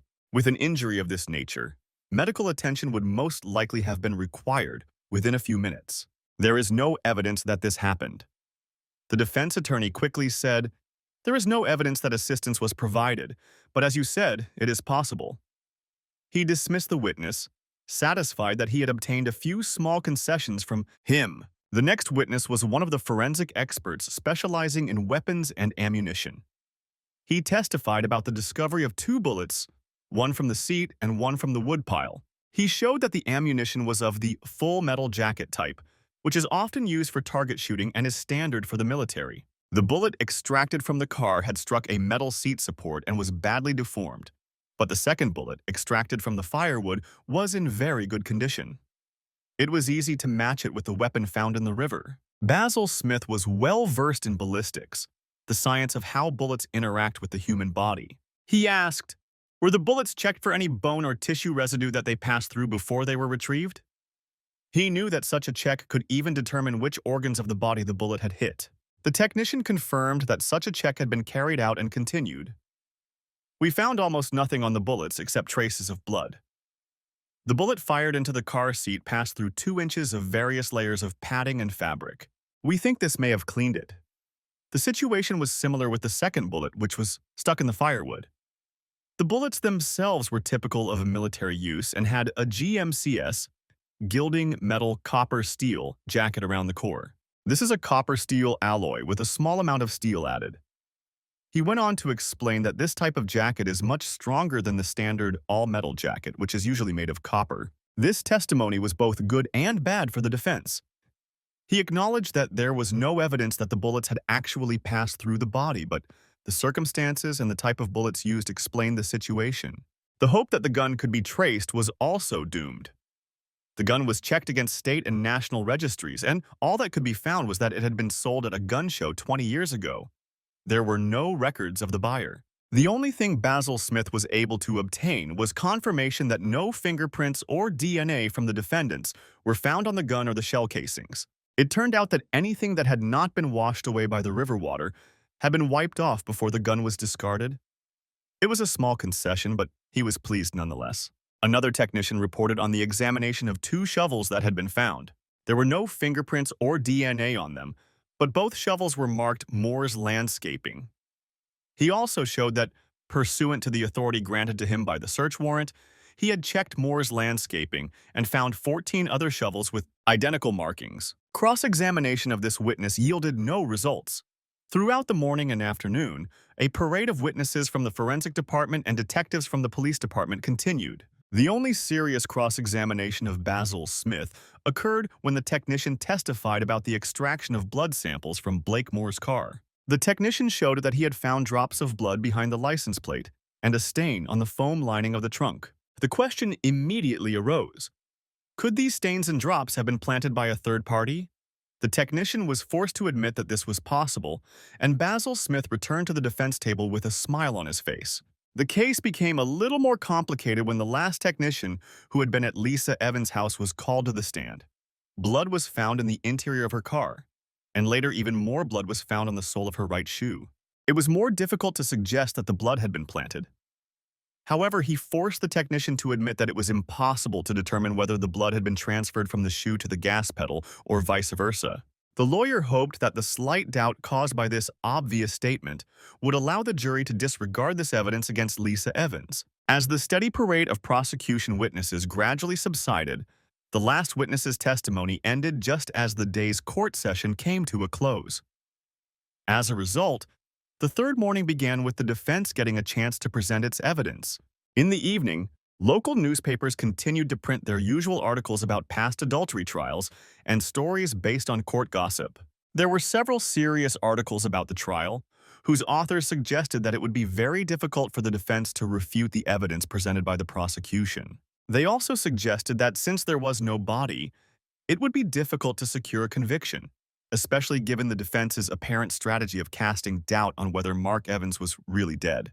Judging from several instances of cross-examination of prosecution witnesses by the defense attorney, it was clear that this was Basil Smith's goal. As his first witness, Mr. Smith called an expert in blood analysis. His name was Dr. Wilbur, and he had been hired to give expert testimony in many trials.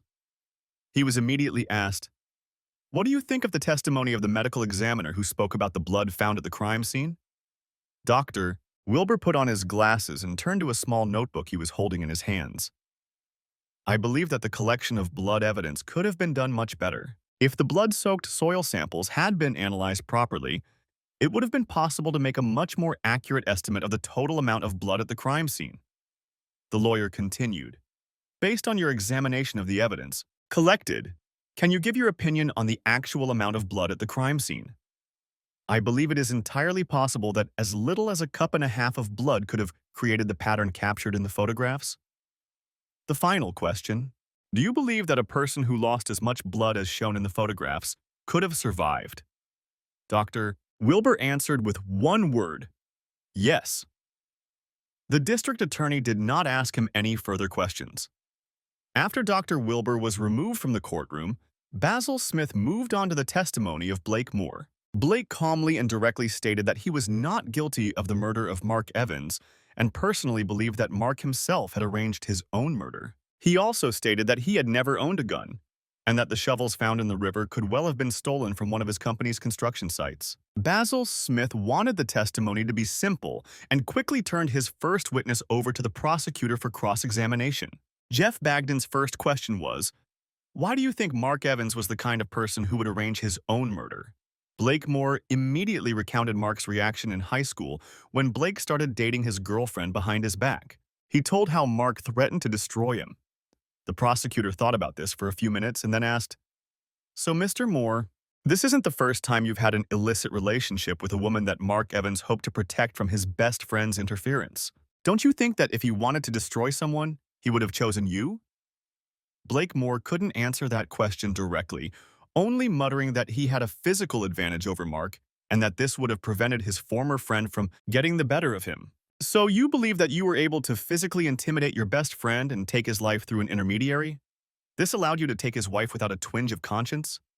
Is that how you treat your so-called best friend?" "You don't have to answer those questions, sir. I think we can all see that your actions and assumptions are those of a self-centered womanizer who thinks all women belong to him and doesn't need friendship." Basil quickly objected, arguing that the district attorney was giving testimony himself, not simply asking questions. The judge agreed and asked the jury to disregard the prosecutor's last statement. However, even this remark failed to refute the district attorney's argument. Blake was clearly upset by the prosecutor's treatment of him, but left the stand without saying a word. Basil Smith realized that his witness's testimony had not gone according to plan, but hoped that the testimony of Mark Evans's wife would turn the tide. Blake's testimony and the prosecutor's unanswered questions made Blake look bad in front of the jury. All he could do was hope that it wouldn't affect their opinion of Lisa.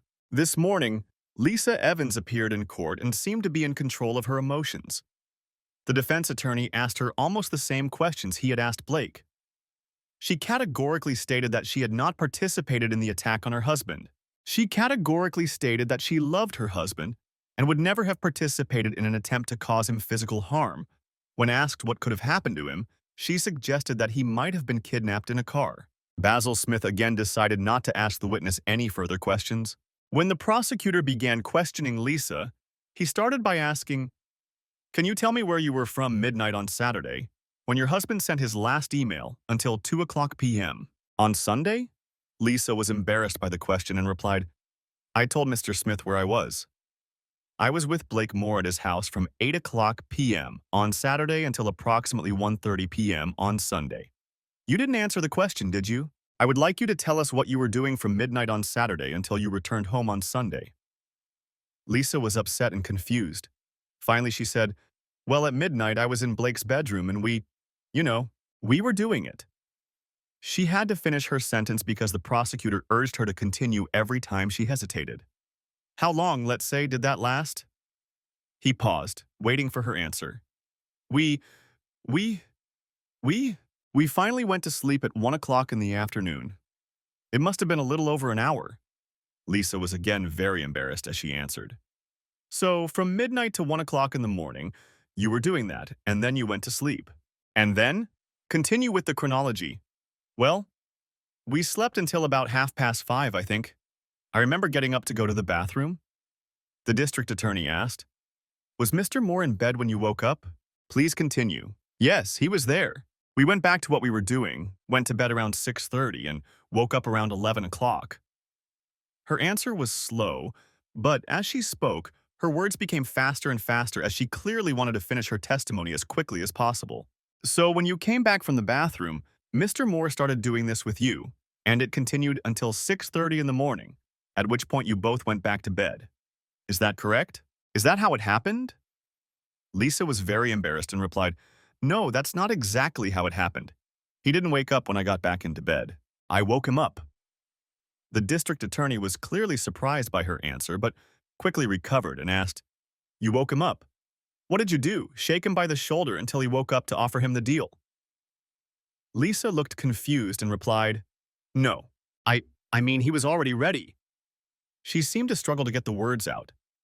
The district attorney realized that he had found common ground with the jury, as the 4 female jurors were clearly offended by her answers. He decided to continue along this line of questioning. "Tell us how you woke him up. Did you shake him by the shoulder?" Lisa seemed to resign herself to having to continue answering, especially after Judge Cox rejected her lawyer's objections. "I just started doing it to him. Then he woke up."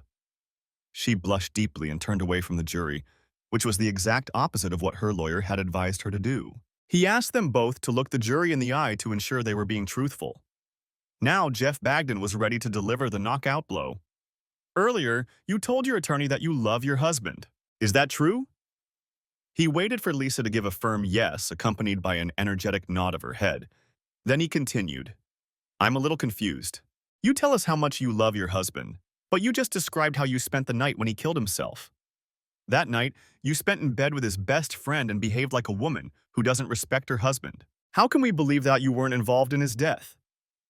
He stood up and waited a few moments, but it was clear that Lisa was not going to answer his last question. She cried quietly, hiding her face in her hands.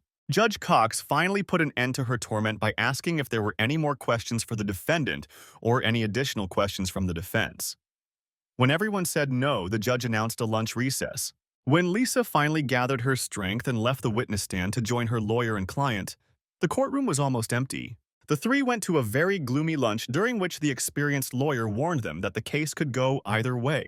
Privately, he was somewhat more pessimistic, as both of his clients had failed on the witness stand. The day's court proceedings ended quickly when Basil Smith announced that there were no more witnesses for the defense. Both lawyers prepared their closing arguments, which came as no surprise. The prosecutor told the jury that there were too many explanations for the innocence of both defendants.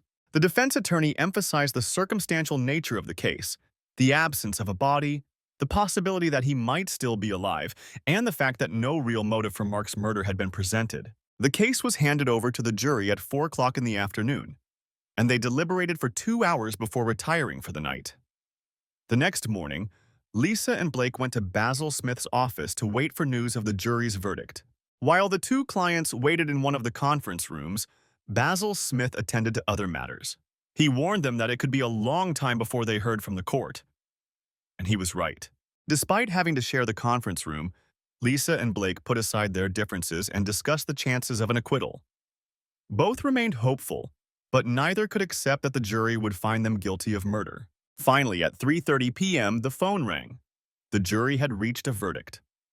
Lisa's parents had come to town for the trial, although they were not present during her testimony. She was very grateful to them for this, as it meant they did not have to hear her confession in court. They had been in contact with the court all day and were informed when it became known that the jury had reached a verdict. Lisa felt relieved, sensing their support as she sat at the defense table next to her lawyer. The verdict was announced very quickly. Lisa and Blake were found guilty of second-degree murder. Neither of them could believe it, and Lisa burst into tears again while Blake banged his fist on the table in despair. Within a few minutes, they were handcuffed and handed over to the sheriff's deputies on duty. Lisa had only a few minutes to talk to her parents and confess her innocence. Being normal parents, they shared her grief. Before the two convicted murderers were taken to their cells, they were told that they would return in a week for sentencing. It was a very bad end to a difficult day. The week between sentencing passed quickly. During that time, Lisa's parents visited her daily, and Blake was visited once by his cousin. His parents were dead, and he was an only child. The week passed very slowly for him, and he soon realized how slow time can be when you're in prison. He also began to realize how bleak his future looked. Lisa still didn't want to believe in his future and refused to talk about it when her parents brought it up. Fortunately, the sentencing took only a few minutes. Both received sentences ranging from 15 years to life imprisonment. Basil Smith was sympathetic to their situation and said he would study the court documents to see if there was any possibility of an appeal. After the sentencing, events unfolded very quickly. Within 3 days, both convicts were transferred from the local jail to a state prison. The women's prison where Lisa was sent had a good reputation, but the same could not be said for the prison where Blake was sent. There had been numerous riots there over the past few years. Now that the trial and sentencing were over, the local media no longer covered the case. Recent reports on local television showed scenes of prisoners being transported to the state prison in a converted school bus. Perhaps these were even archive footage used to briefly cover the fate of the two convicted criminals. A few days later, new disasters and crimes occurred that caught the attention of television presenters. Lisa Evans and Blake Moore seemed to have disappeared from the face of the earth. A couple of months after the verdict, Basil Smith joined Jeff Bagden for a drink after a new case brought them together again. The Evans murder case had been on Basil Smith's mind from time to time, and he told Jeff, "You really went after them." To be honest, I was surprised when the verdict was handed down. I had come to the conclusion that they were probably innocent, since they never recanted their testimony. Jeff took a sip of brandy and replied, 12 of their peers didn't believe their explanation. I try not to take such cases personally, although it's almost impossible when the crimes are too horrible or involve children. This case wasn't the worst I've ever dealt with, but it didn't make me feel particularly sympathetic toward the defendants. It's up to the jury to decide. Basil Smith thought about what his friend had said and replied, "You're probably right, but this case still bothers me." About a year later, a small article appeared in the news about serious riots in a men's prison. After reading the article, Basil Smith highlighted one name, and it made him remember the case again. Blake Moore had been stabbed during the riot and taken to the hospital with a collapsed lung. The article said he was in serious condition but would survive. Almost a year and a half had passed since Lisa Evans and Blake Moore were convicted of the murder of Mark Evans. Enough time had passed that even Basil Smith rarely thought about the case that had occupied him for his entire first year as a defense attorney. In his spare time, he had carefully studied the transcripts several times but found no legal grounds for an appeal. There was not a single legal error he could use to the advantage of the two convicted murderers. It was a relatively quiet Wednesday morning at the Innocence Project's New York office. The secretary had just returned from her morning coffee break and was momentarily distracted by glancing at herself in the small mirror when a FedEx courier approached her desk with a package. It was one of those large padded envelopes commonly used to deliver information and goods between offices, and without which no business or enterprise can function. And it was supposed to have been delivered yesterday. The secretary signed the electronic notepad offered to her and then watched as the young man in summer attire, a t-shirt and shorts, left the office. Only she knew what she was thinking, but the mischievous smile on her face would have given it away to anyone who witnessed the scene. In this case, the only person in the reception area was an attractive young black woman sitting at the secretary's desk. The package was addressed simply to the office, so she opened it to determine what to do with the contents. Inside, she found a DVD, a sealed black plastic bag labeled biological hazard, and a multi-page letter. Since she had no urgent business at the moment, she began to read the letter. It took her several minutes, and the range of emotions that flashed across her face as she read the letter would have intrigued any observer. After the burly FedEx courier left, No one else entered the office, so her expressive reactions went unnoticed once again. When she finished reading the letter, she sat there pensively, then picked up the phone and pressed one of the internal buttons, waited a few seconds, and then said, "Tony, could you come out here for a minute? We just got a package that I think will interest you." She sat and listened for almost 15 seconds before continuing, "Yes, it looks like a case the team could work on. It's about several murder convictions that clearly need to be overturned." About a minute later, a tall, red-haired young man in a white short-sleeved shirt and worn jeans emerged from one of the offices opening onto the reception area, thanked her, took the package, and disappeared back through the door from which he had come. The elegantly dressed young man turned out to be Tony Kelly, a recent law graduate who had decided that before pursuing a high-paying job as an associate at a Wall Street law firm, he should devote some time to the public good. He had been working for the Innocence Project for almost a year, doing mostly basic legal research for the more experienced lawyers who had founded the organization several years earlier. Although he knew he wasn't going to stay there for the rest of his career, he enjoyed making a difference in the lives of those who had been wrongfully convicted of serious crimes. Returning to his comfortable swivel chair at his relatively inexpensive plywood desk, he placed the contents of the FedEx envelope on his desk, picked up the letter, and glanced quickly at the DVD and the sealed package. Leaning back in his chair and resting his feet in his Nike sneakers on the corner of the desk, he began to read the letter. The letter was typed in an easy-to-read font, and he quickly immersed himself in its contents. The Innocence Project, New York, regarding the convictions for the murders of Lisa Evans and Blake Moore. I don't know where to start, so I'll start at the beginning. That way, I can lay everything out in order and hopefully not forget anything important. My name is not important, but the information I have been asked to provide you with may be crucial, not only to the lives of the two convicted murderers mentioned above, but also to the future well-being and happiness of 5 other people, one of whom is myself. I will start with the day, almost 15 months ago, when a man approached me on the street in response to an advertisement I had placed in the local newspaper. I was looking for someone familiar with computers to join me in my small computer services company. A brief interview revealed that he knew as much about computers and their use in business networks as I did. Since then, I have learned that he knows even more than I do. In any case, I hired him on the spot. This man, whom I will call Mark, was perhaps the quietest person I had met in recent memory. This did not affect his ability to do his job, which he did very, very well. In 2 months, my business grew by at least 50% thanks to his efforts, advice, and what seemed like his insistence on working long hours. When he started working for me, he said he had just arrived in town and hadn't found a place to live yet.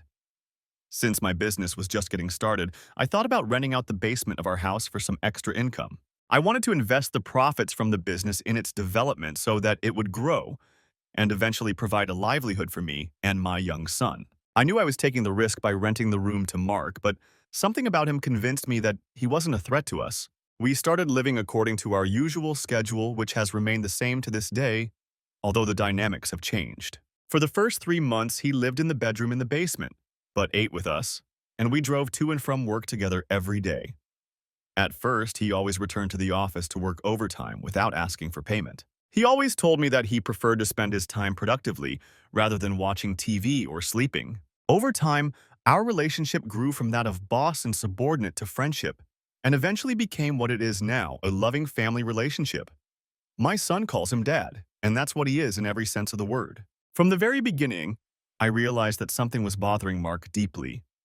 Over time, his extremely quiet nature and habit of often becoming lost in thought about things I knew nothing about led to a kind of confrontation between us. One afternoon, when the office was very quiet, I locked the door and called him into my office. I was determined to find out what was bothering him, as I was beginning to realize how my feelings for him were developing. It took some time, but I convinced him to share what was bothering him. He eventually told me that he was running away from a failed marriage that had shaken him to his core. He told me that his wife had cheated on him with a good friend and that he had almost committed murder and suicide because of it.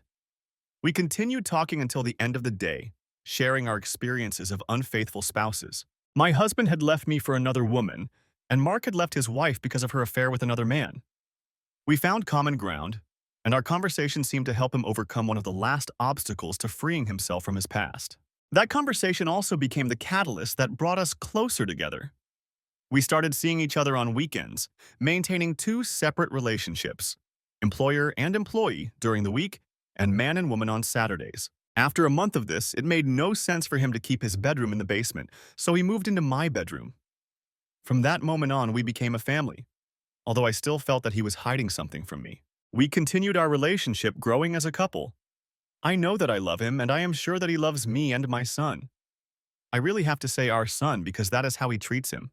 The boy is almost 4 years old and needs a loving relationship with his father, something his biological father was completely unable to give him. He hasn't seen his biological father since he was too young to remember him. That's exactly the situation we found ourselves in 4 days ago when Mark collapsed at work.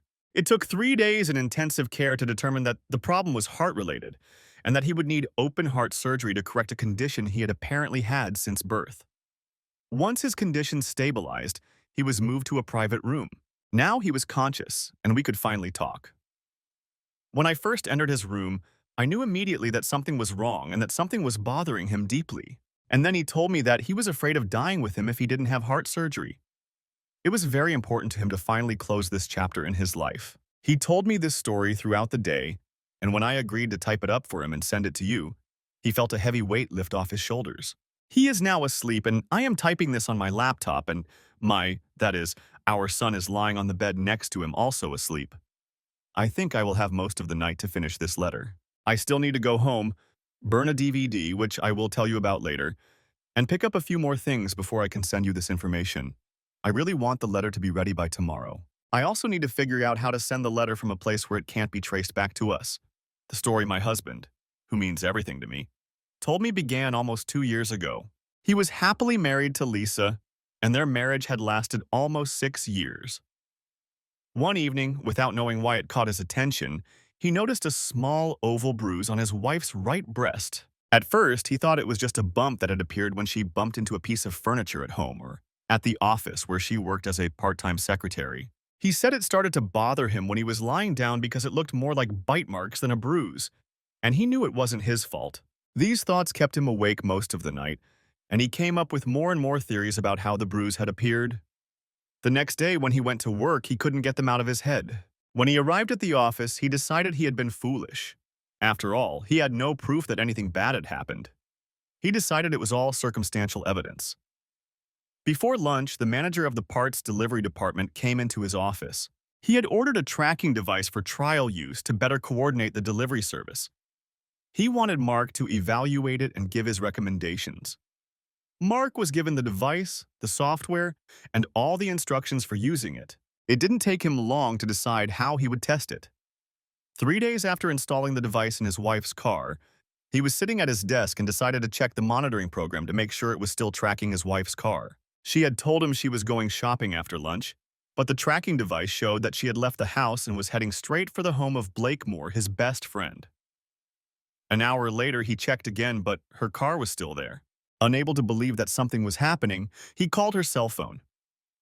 When she answered that she had gone shopping, he immediately knew that something was wrong. That evening, he casually asked her how her day had gone and was forced to listen to her explanation about her shopping trip. He told me that he felt almost physically ill, but decided not to jump to conclusions.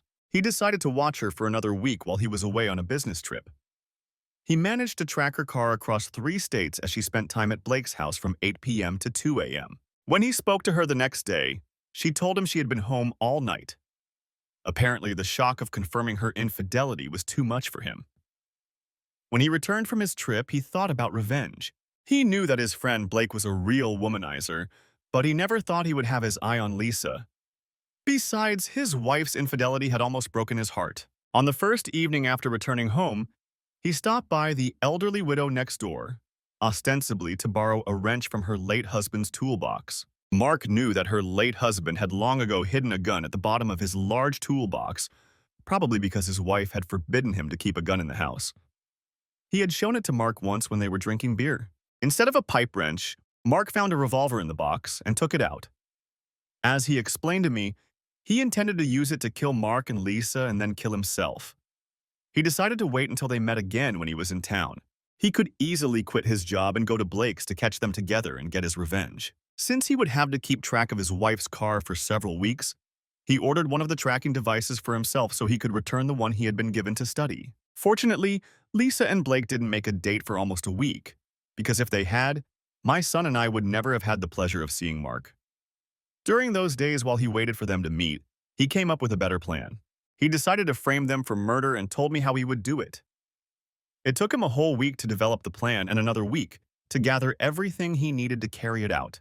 When everything was ready, he came up with an excuse to go on a business trip for the weekend, confident that they would meet while he was out of town. Watching his wife's car during his absence, he finally saw her leave the house and head for Blake's place. That was the signal to start the plan. He created a paper trail to make it look like he was divorcing his wife. The last item was a letter to his lawyer that pointed directly to Lisa and Blake. Apparently, he almost forgot to send it, and that could mean the whole plan would fall apart. The last thing he did before leaving the house was to fire his neighbor's revolver at the passenger seat of his car and then at one of the wooden blocks he had collected. The sound of the shot was muffled by an old blanket and the fact that he was in a closed garage. He told me that the shots brought him enormous relief because he knew he was finally on the path to revenge. You should look for archived newspaper articles which can be found online. Mark followed the trial online every day and said that most of the story of what he did was written by court reporters. When he started telling me about his actions, it all came together as one long story. I didn't want to interrupt him in case he forgot to mention some detail. Also, get a copy of the court transcript. Mark believes that all of this together should clarify the situation. First, he drove to a park near Blake's house and found a secluded spot where he could prepare for his death. He put everything he had gathered for his plan into a large sports bag and laid it out on a picnic table, which he covered with an old blanket. First, he unloaded the logs, plastic sheets, and spare tire. Using the plastic on which he had laid the logs and spare tire, he laid a visible trail leading to the paved road. The tire was then returned to the trunk, the logs were laid out around the picnic area, and the plastic was removed. He used a small mag-light flashlight for all of this, and when he was finished, he sat quietly at the table to see if anyone would show up, noticing the flashes of light that had occurred while he was preparing everything. Sitting down at the table, he inserted a large needle into his left arm to draw blood. He was able to buy everything he needed at a medical supply store, saying he was caring for his elderly mother. The blood collected in a homemade plastic bag, and his only fear was that it would clot too much before he could dilute it with distilled water and pour it where it was needed. It took him over an hour to collect nearly 2 liters of his own blood, most of which he diluted with a liter of distilled water. First, he filled a small plastic bottle with blood and sprayed it to resemble an arterial spurt. He smeared most of the remaining blood, mixed with water, on the car seat and on the ground to make it look like someone had lost a lot of blood. He used a little more whole blood to fill the bullet hole in the tree and the hole in the passenger seat upholstery. I hope I remembered everything correctly because I don't really want to wake him up to read this to him. He needs to rest, as he has surgery tomorrow afternoon. I pray that there will be no complications and that he gets through the surgery. Regardless of whether I described everything correctly, there is still the question of the DVD I am going to make for you.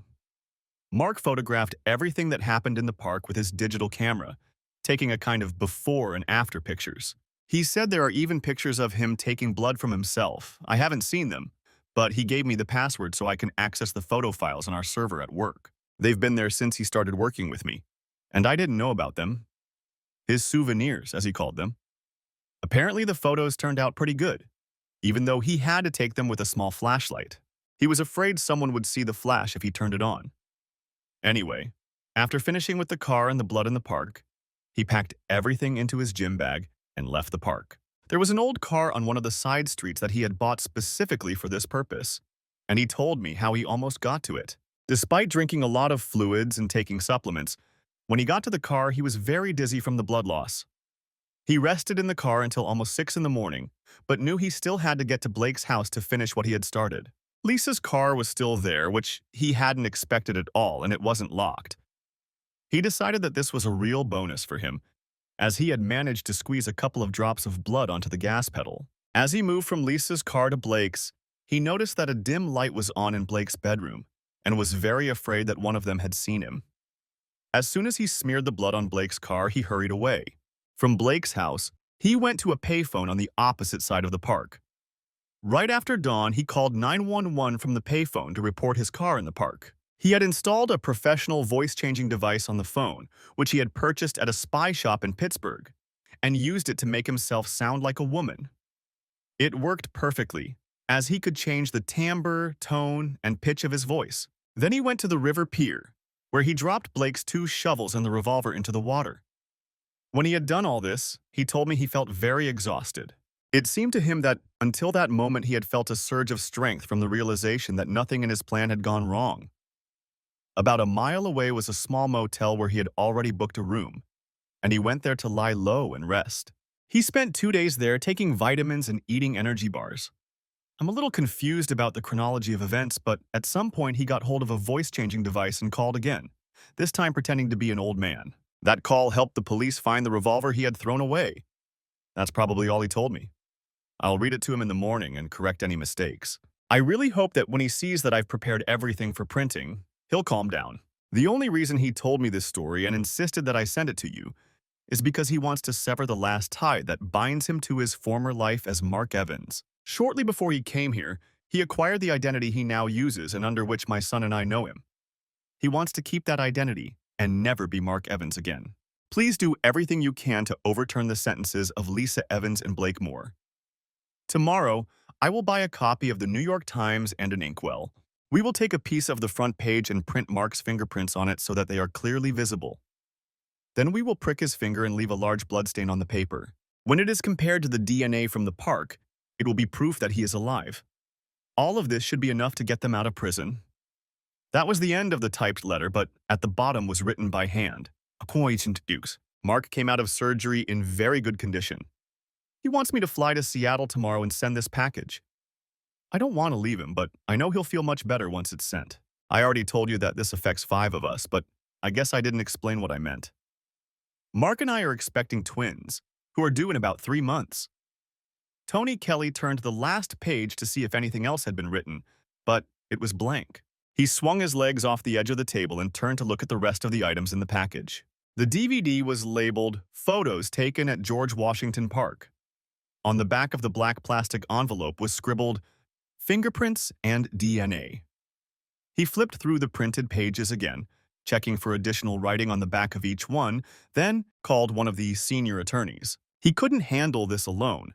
It didn't take long to confirm that the DNA did indeed belong to Mark Evans, and the fingerprints confirmed that he was still alive when they were compared to those taken from his car, which had been found in the park. Faced with irrefutable evidence that 2 men had been convicted of a murder that never happened, the state attorney general and the governor expedited their release. A week later, they returned to the courtroom where they had been convicted, along with Basil Smith, Lisa's parents, and even District Attorney Jeff Bagden and several state officials.